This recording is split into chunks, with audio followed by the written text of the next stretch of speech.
Olá, pessoal. Eu vim aqui apresentar para vocês uma nova turma que vai se abrir do Fazer e Viver Juntos a Documentação Pedagógica. É um percurso formativo que começou com duas turmas aos sábados e está bem promissor, está bem bacana as trocas.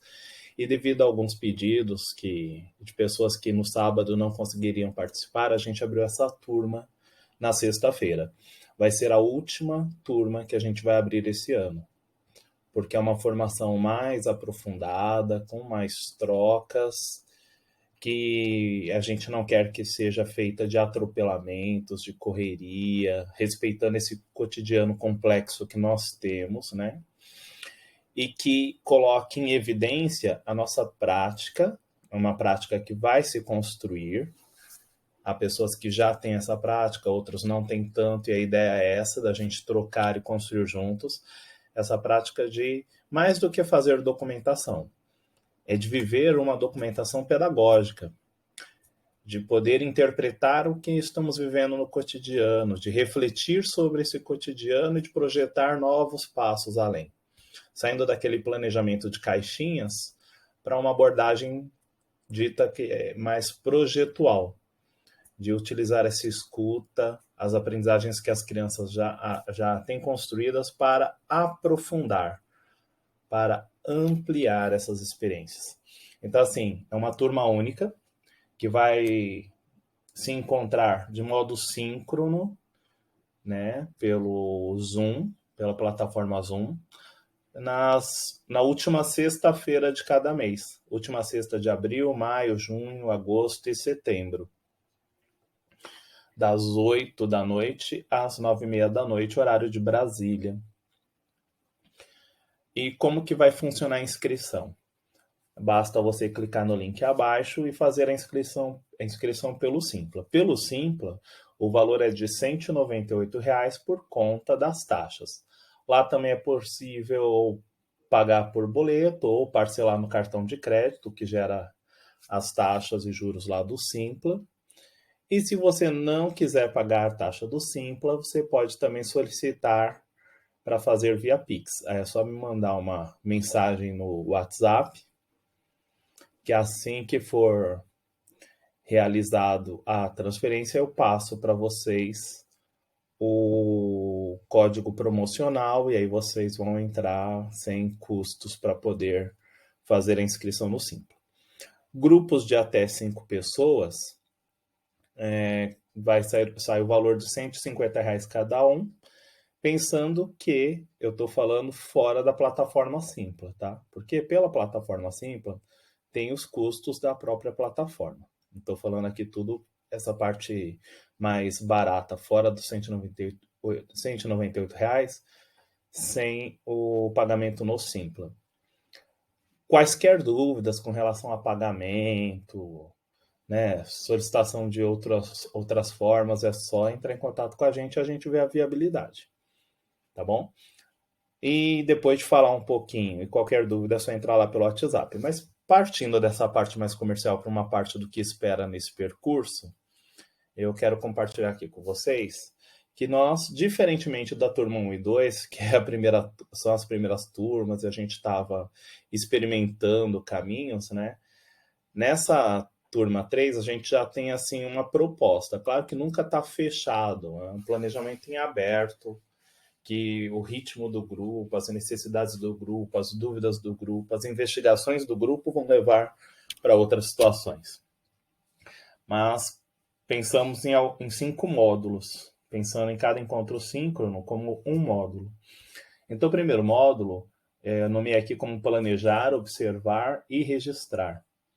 Então, aqui a gente vai abordar um pouquinho sobre a questão de planejar uma proposta, ou, como está bem em evidência hoje em dia, né? Planejar um contexto ou vários contextos. Então, como que eu planejo? Que perguntas eu me faço para poder planejar? Qual minha intencionalidade pedagógica? Outra palavra da vez. São palavras e conceitos que não são novos, né? Às vezes coloca uma palavrinha nova para dar aquele up comercial, mas se a gente for em Freinet, Montessori, Dewey e muitos outros escolanovistas, só para parar ali na escola nova, já trazem isso. Se a gente for em Vygotsky, Piaget, também tem pressupostos disso. Se a gente for em Paulo Freire, também tem pressupostos que subsidiam essas propostas.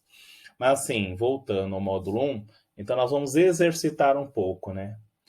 Ao planejar uma proposta, quais são minhas intencionalidades?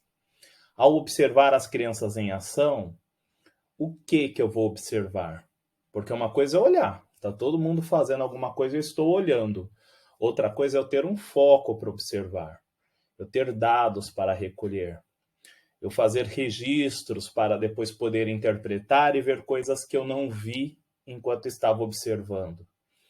E tudo isso não é um serviço a mais que a gente quer dar. A gente quer aproveitar o cotidiano mesmo.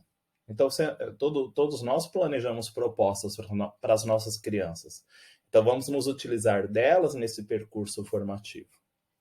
Né? No módulo 2, como eu pego esses registros e tudo que eu observei e registrei e interpreto? Como a gente pode trocar subjetividades, ou seja, várias pessoas observando aqueles registros e interpretando, trazendo seus conhecimentos, trazendo seu olhar para ampliar os modos de olhar esses registros. Como que eu posso narrar? E quando eu falo a palavra como, não pensem que é receita. A ideia não é receita. Por isso é importante a questão do trabalho em grupo e dos encontros síncronos, né? A ideia é a gente trocar e um inspirar o outro. Um pegar fragmentos do outro para compor e ampliar suas possibilidades. Bom, planejei, observei, registrei. Interpretei, troquei interpretações com os meus colegas, coisa que falta muitas vezes nas escolas. Narrei aquela situação, narrei aquela documentação e aí eu comunico. Para quem que eu vou comunicar? Para que eu faço essa documentação? Como que eu vou comunicar? É as famílias? São as crianças? É o meu momento pedagógico na escola para compartilhar com outros colegas minhas reflexões? Então vamos pensar um pouquinho sobre comunicação.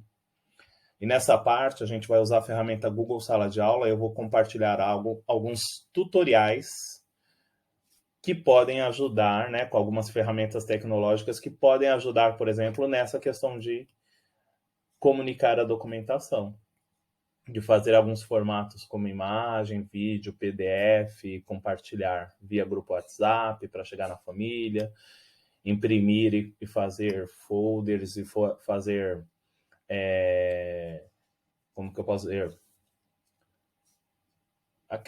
aqueles murais e compartilhar isso com as famílias e com a comunidade escolar e com as crianças.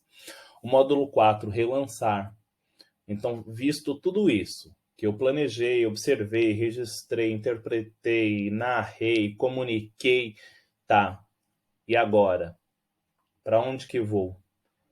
Que aprendizagens as crianças trouxeram?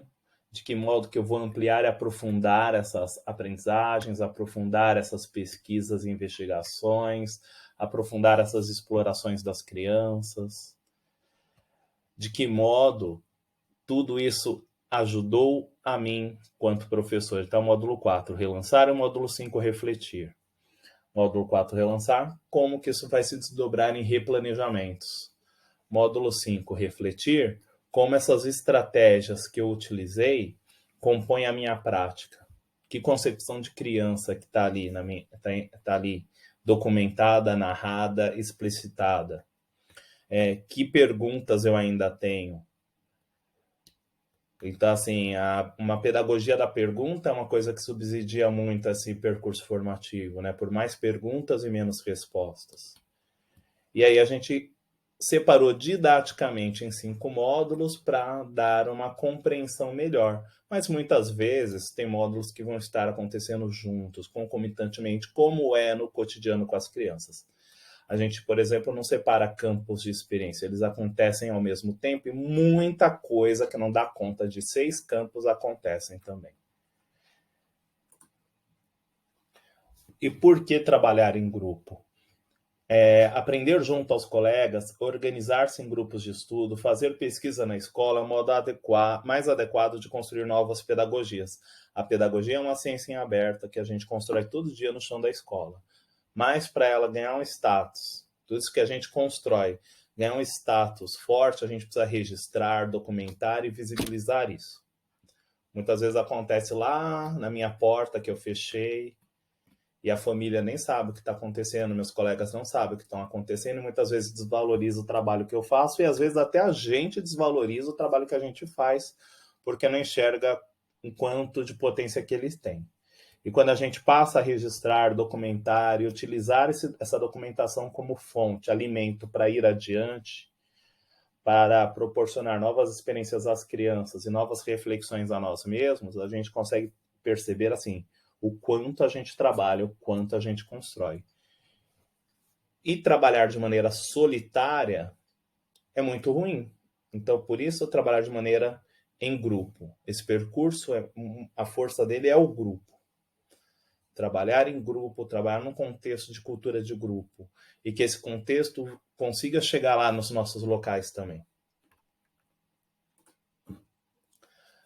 E aí, continuando aqui, o que a professora Sueli Amaral Melo, a professora Ana Goulart Faria, a professora Sueli Maria Carmen Barbosa falam, no livro Documentação Pedagógica, as universidades, centros de pesquisa, secretarias de educação são pontos de apoio, mas sem professoras desejosas de aprender, investigar, criar novas abordagens educativas, não há como transformar hábitos de pensamento e ação tão arraigados na escola, que incidem na exclusão das crianças, dentro ou fora da escola, ou na medicalização e na transformação da docência numa profissão de repetição, da cópia, do fazer sempre o mesmo e não da invenção e da criação.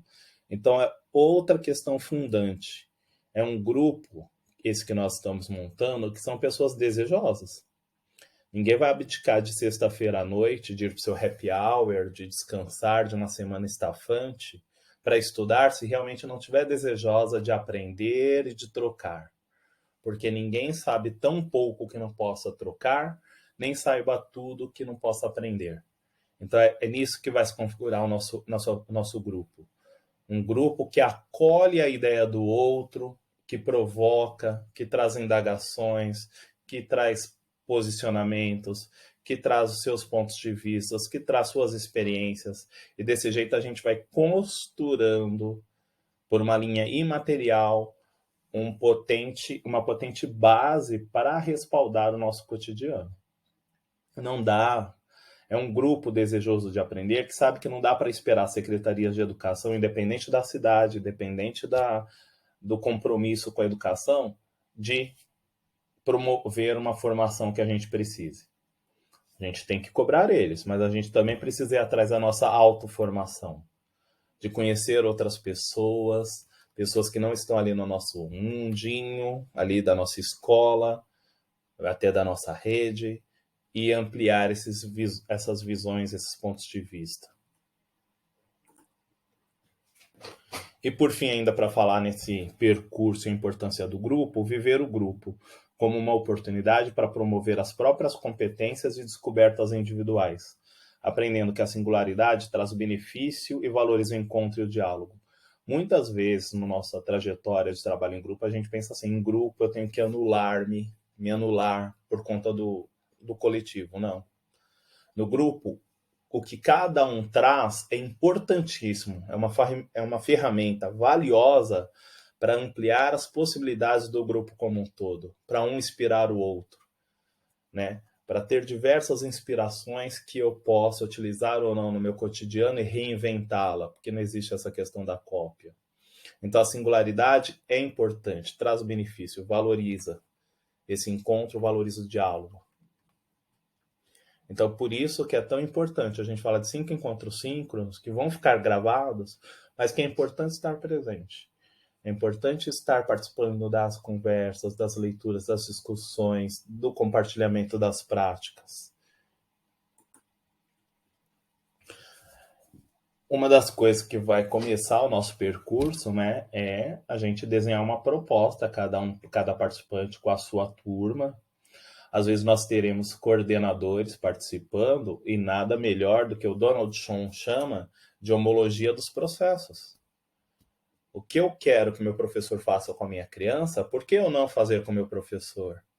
Então, quando eu falo aqui que nós vamos organizar propostas para as nossas crianças e vamos pensar o porquê que eu estou oferecendo isso, por que eu vou escolher esse espaço, por que eu vou escolher esses materiais, essa combinação de materiais, tudo sem intencionalidade. Eu estou pensando o porquê dessa proposta. O coordenador também pode pensar isso com seus professores. Por que esse espaço? Por que essa estratégia? Por que este texto? Por que estes materiais para tocar, para experimentar, para tocar a experiência deles?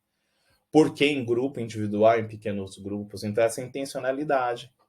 Por isso que a gente pensa que esse percurso formativo é para professores, mas também pode ser para coordenadores, que vão fazer essa tradução para o seu cotidiano e para a sua função, para a sua especificidade. Mas a gente vai abordar, então, essa questão de refletir sobre a intencionalidade.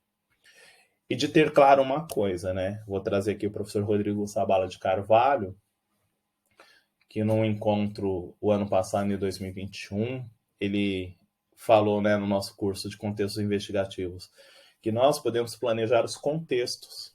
Isso serve para contexto, serve para qualquer planejamento. A gente pode planejar, mas nós não temos como determinar experiências.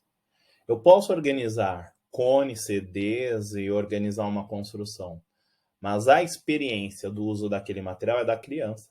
Ela pode fazer uma outra coisa. E isso não quer dizer, como que eu posso falar? Isso não quer dizer que foi improviso, porque eu planejei. E se a criança deu outro sentido, o sentido que a criança deu chegou nela, ela conseguiu mexer também graças ao meu planejamento, à minha proposição. E depois, num relançamento, num replanejamento, com certeza a minha escuta, o que eu observei da criança vai ser levado em conta na próxima proposição. Então, essa troca orgânica de que uma criança protagonista, uma criança autora, não gosto da palavra protagonista, se quiser saber por quê, entra na formação para eu contar. Uma criança autora tem também um professor, uma professora autora também, que traz essa autoria, que provoca esse pensamento divergente, sem respostinhas prontas, sem comportamentos esperados. Abre-se ao inédito. Sobre a questão da observação, trago o escritor José Saramago. Se podes olhar, vê. Se podes ver, repara. Observação não como um olhar o que acontece, não como um cuidar do que está acontecendo, de saber explicar para a família como se machucou, mas é uma observação profunda, de eu saber, entender por que a criança está fazendo o que ela está fazendo daquele jeito. O que ela está conversando com os colegas em volta. O que ela está querendo dizer com aquele jeito que ela posiciona o corpo, que ela olha para aquela situação. Que fabulações. O que está sustentando faz de conta dela. E isso eu só consigo observar se eu fizer esse olhar profundo. Se eu ficar olhando para tudo, eu não observo nada. Então, nós vamos exercitar um pouquinho disso também no nosso percurso. E muito respaldado nas perguntas que não tenham necessidades de resposta, mas perguntas que sejam aberturas para novas perguntas. A professora Maria Alice Proença, no livro mais atual dela, entre o... Nossa, eu sempre erro, eu sempre falo o nome, mas eu erro na hora. Entre o possível e o real, entre o real e o ideal, o possível, ela fala que uma pergunta adequada baseia-se em observações registradas a partir do foco. Então, para eu ter uma pergunta adequada, eu preciso ter uma boa observação. E essa minha observação está registrada. Foco planejado e dos objetivos, com prioridades de aprendizagem. Ela contém potencial de abrir janelas para o desconhecido, criar dúvidas e levar o sujeito a analisar uma situação, problema, com possibilidade de provocar transformação. Então é muito isso também que a gente traz. Muitas perguntas que abram janelas para novas perguntas, para novas transformações. e pensar no registro como uma chance fundamental de recortar preciosidades para eu dar sentido para elas e para eu compartilhar com as crianças, com as famílias e com a comunidade escolar. É muito diferente eu falar para a família assim, olha, então, hoje eles fizeram pintura e olha como ficou a pintura. E a família vê aquela pintura toda melecada, que sem sentido nenhum para a família que está vendo. Outra coisa é eu trazer registros, um trecho de filmagem, algumas fotografias mostrando esse processo. De como a criança estava receosa de pôr a mão naquela tinta, de como ela começou a espalhar, de como em determinada hora os braços, o rosto, estava tudo tomado por tinta e a alegria do olhar e no sorriso que ela distribuía. Nota que esse processo ganha muito mais evidência do que a tela. E quando eu tenho todo esse processo e o produto final, esse produto final ganha muito mais valor para todo mundo. Então, essa questão do registro. Mas de entender também que o registro é recorte. E que tem instrumentos para organizar para eu mexer com esses registros. Instrumentos que ampliam de um lado, limitam do outro. Então, compreender um pouquinho isso vai fazer parte também desse nosso percurso. A importância da interpretação na documentação pedagógica. O quão é importante interpretar. E como interpretar é uma visão pessoal que você dá sobre uma situação vista, vivenciada, é importante também trocar interpretações para ver outros pontos de vista. Essa charge fala muito bem isso, o que eu estou querendo aqui falar. Ela traduz muito melhor do que eu estou falando. Então, o quão é importante trocar ideias para ampliar e poder compartilhar melhor uma situação vivida, narrar melhor o cotidiano vivido com as crianças. Porque interpretar é tornar compreensível, é dar significado para alguma coisa, é decifrar, é compreender, e a família precisa disso. Uma família que luta por um caderno cheio é uma família que quer ver, de alguma forma, o que a criança está ali aprendendo. Você não precisa oferecer o caderno cheio, mas oferecer registros sob outras óticas, outras modalidades, que a família perceba que a criança está se desenvolvendo, que é isso que a família quer, que a criança se desenvolva. E aqui, por exemplo, eu trago um exemplo disso, de como o cotidiano fomenta a questão de registros e a questão de comunicar à família, comunicar à escola, comunicar aos colegas, comunicar às crianças a importância do cotidiano. Então, é uma sequência de fotos de uma criança que está trocando a máscara de maneira autônoma pela primeira vez. Uma criança que tem dificuldades motoras, dificuldades de organização. E não foi nesse dia que ela aprendeu a trocar a máscara, foi todo um processo. Mas olha a diferença de eu falar para a família, olha, sua criança trocou a máscara hoje sozinha, e eu apresentar para a família um relato. Um relato com registros, dando concretude àquilo que eu estou falando, de modo que a família possa se ver naquela situação, possa se imaginar lá dentro da sala de aula, na verdade, né, sala de aula não, sala de referência, porque nós não damos aula, nós provocamos experiências e ampliamos e as aprofundamos, mas que na sala de referência a família sinta-se lá, vendo, testemunhando, vibrando com isso. E aí a gente pode usar alguns recursos tecnológicos para dar uma estética e comunicar isso às famílias, de maneira que a família, inclusive, possa guardar isso, caso queira. Organizar também registros em que a gente possa trocar interpretações. Então, esse daqui foi um registro que eu fiz e compartilhei com a turma 1 dessa formação. E coletivamente, colaborativamente, sem eu contar o contexto em que aconteceu essa experiência, as meninas foram dando ideias, lançando perguntas. Olha quantas perguntas, olha a importância da pergunta que a gente estava falando. Então, vai lançando ideias, vai criando uma narrativa para essa experiência. Se não tivesse o registro, como que ia fazer isso? E se eu com o registro fizesse a narrativa, não ia ficar desse jeito. Porque o meu ponto de vista é um ponto entre outros que foram apresentados.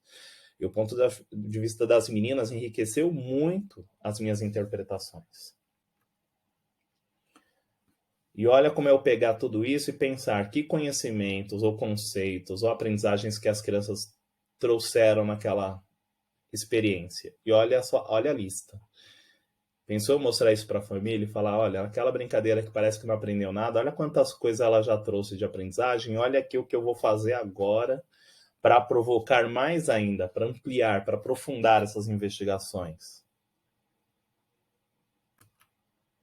Então, a nossa intenção é essa, que a gente comece pensando nas intencionalidades e planeje, pergunte para observar, criando as nossas pautas de observação que não sejam quadradinhas, que não sejam num formato, mas que respeite os nosso caminhar, que respeite o nosso jeito de viver, a pedagogia no cotidiano com as crianças, as nossas habilidades de registro, que a gente possa registrar, revisitar essas observações, analisar, selecionar, nem tudo que eu registrei eu vou utilizar, interpretar, narrar, comunicar, aprofundar esse meu olhar para as aprendizagens, porque a criança está lá na escola para aprender, né? E essa vivência nas experiências ela aprende. Eu posso provocar, ampliar essas experiências para novas aprendizagens por meio do replanejamento. Em meio a tudo isso daqui, outras camadas vão se colocando ao meio, né? Então, eu acabo pensando nos materiais e nas materialidades, a investigação docente. Para promover alguma coisa com as crianças, eu tenho que experimentar primeiro e investigar também. Vou lidar com concepções minhas que eu vou colocar e vou descobrir depois que registrar. Aquilo vai me levar a provocações, inquietações, reflexões, ações. Vai entrar a tecnologia aí como parceiro e não como uma obrigação, mas como possibilidade de refinar essa minha documentação. Pensar no meu planejamento projetual, de usar essa documentação como reflexão, e aí sim ganhar esse status de documentação pedagógica, como, entre outros, fala o professor Paulo Fock.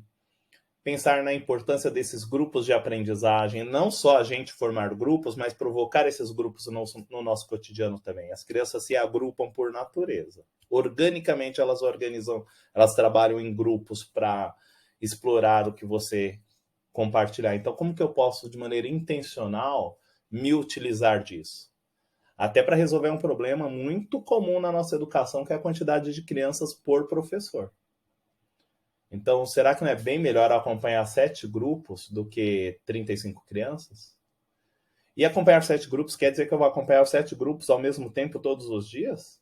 Ou que eu posso organizar estratégias de acompanhar 2 grupos por semana? E no final de um mês eu tenho alguma coisa para falar desses grupos todos?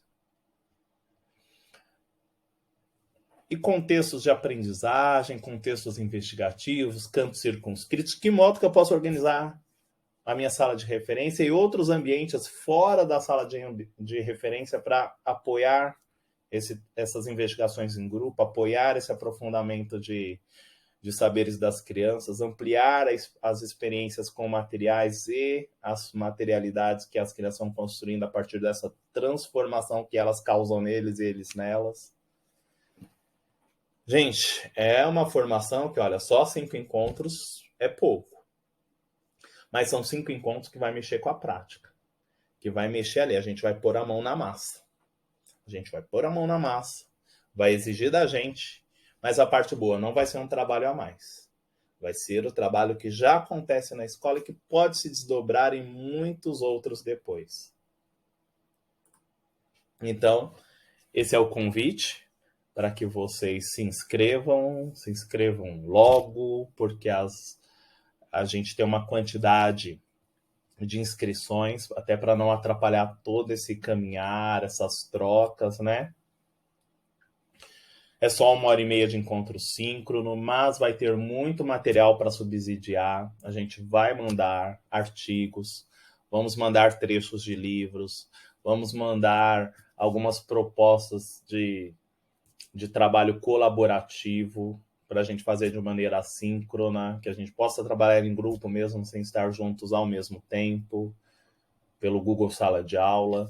Então, eu espero muito vocês lá e que a gente possa fazer disso, a documentação pedagógica, não como uma obrigação, porque alguém pediu, mas que ela esteja cheia de sentido, subsidiando o nosso trabalho, qualificando o nosso trabalho, porque, olha, as condições na educação em geral só vem piorando. E se a gente não tiver pelo menos o gosto com o nosso próprio trabalho que a gente entrega ali para a criança, a gente só vai na escola mesmo por burocracia. A gente fala do registro como burocracia, eu acho que a morte, pior ainda, é a gente ir trabalhar por burocracia. Eu vou lá assinar o ponto e vamos vencer aquelas 5 horas diárias, 8 horas diárias, para depois ir embora viver. Antes as pessoas esperavam se aposentar para viver. E hoje a gente vai esperar o quê? Acabar o horário de trabalho para viver? Então, assim, vamos viver juntos a documentação pedagógica e todo esse ecossistema que está ali rodeado nela. Eu não sou a melhor pessoa do mundo para ficar gravando assim, dessa maneira. Eu gosto mais de estar participando de maneira dinâmica. Mas quaisquer dúvidas que ficaram, tem a mensagem via WhatsApp, tem as minhas redes sociais. Perguntem para outras pessoas que estão fazendo essa primeira formação da turma 1 e turma 2 aos sábados, para ver se acham que vale a pena ou não vale. E eu espero contar com vocês lá. Como eu disse no começo, espero contar com professores e professoras desejosas por ampliarem cada vez mais as suas possibilidades da prática. Eu, humildemente, venho apresentar a minha, que se dá no contexto do chão da escola, com 35 crianças, com 2 turmas, com acúmulos de cargos, com a burocracia que vai mediando tudo, mas principalmente com a documentação do cotidiano, com a documentação dos projetos, com a documentação do que realmente é importante, como dizia Loris Malaguzzi, é o coração da escola. Eu acho que a gente não pode deixar isso de lado, porque diz que um corpo sem coração não vive. Então a gente não pode deixar a escola sem o corpo da escola sem esse coração que é a documentação pedagógica, que é o vivido sendo registrado e comunicado para todos. Obrigado e conto com a inscrição de vocês lá. Falou!